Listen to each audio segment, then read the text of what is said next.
sweeties and swoons. It's your girl Candy, and you're watching Sweet Addictions TV. Yes, honey. So listen, today's rant is going to be about.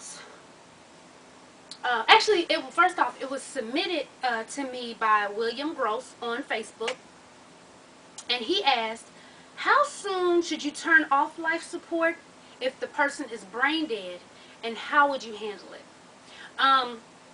I'll read some of the comments on Facebook, but what I think first off, before we get started, I want to send a prayer up for DJ Dana's family. He was one of my husband's producers, and he passed away of a heart attack just yesterday, actually. And so I want to send a prayer up to his family, and I know times are going to be really hard right about now, and just you always got to think the Lord doesn't make mistakes, So, what would I do if I was in the situation? Of course, we never want to be in that situation. We pray that it will never, ever, ever be us in that situation that we read about or that we hear on TV. And me personally, how long would I wait? I'm not sure I can put an actual number on it. I think with me, as far as even handling it, I would be so torn. On one hand, I would be like, I don't want especially with it being your child. I mean, with anybody that you love, it's hard. But then when it being your child, you know what I'm saying? I think at first I would, keep him on, keep the baby on. Oh, he's going to come back, or oh, she's going to come back, or, do what you need to do to get my baby together, and, because that's just what goes through your mind. It's like, that's my child, the Lord wouldn't do, because even though we know the Lord doesn't make mistakes and things, but we think the Lord wouldn't do this to me. He would not take my baby. I have faith. I love this child. He's going to come back. And I'm sure that's what, even Tamika, I'm sure that's what she's going through. Or a lot of people who goes through with that. It's like, he's coming back. I don't want to hear what you got to say. He's going to come back to me, or she's going to come back to me. You keep that machine on. But then a sweetie, actually, there was a lot of people on here who are saying that either somebody in their family was brain dead, and that their mother kept their child on so long that to the point to where I think one sweetie said his lips was blue and his eyes were bulging.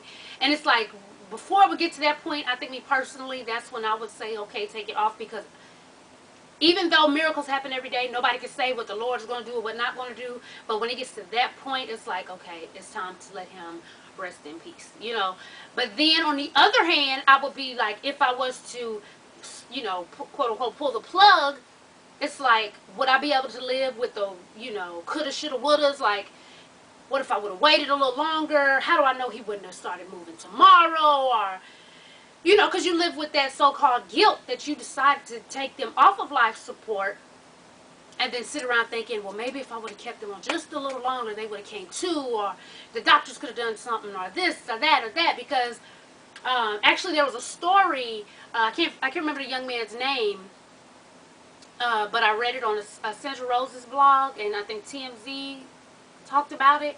And this young man, he was also declared brain dead, but his I believe it was his cousin, she was a nurse, and what she did was she took the bottom, like the handle of a pocket knife, and did a simple like reflex test on the bottom of his feet, and his body reacted. What does that mean to you? That means he's not brain dead. But the hospital was prepping him for that afternoon because he was an organ donor. So they were prepping him to go, and they ran one test on him that supposedly is not the best test to run to find out if someone's brain dead, but that's the one they ran.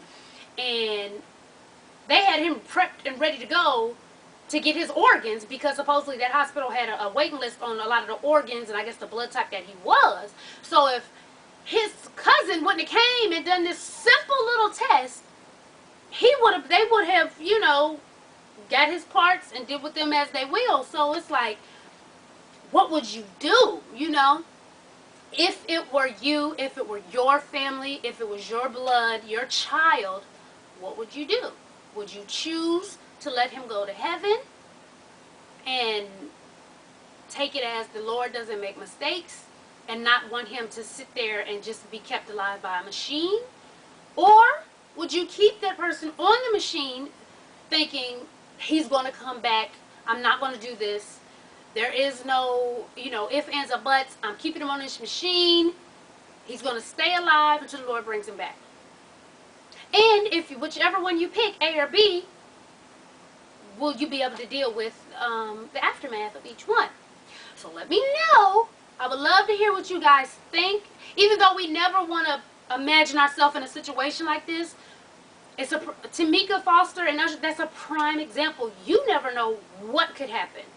Never. Even with not the brain dead part, but with DJ Dana, he was just with my husband in the studio 2 days ago. You know what I mean? So it's like you never know what tomorrow's going to bring. So let me know at the bottom if you would keep your loved one on the life support, or if you would take them off, and why or why not, and tell me if you will be able to live with the decision that you make. Alright?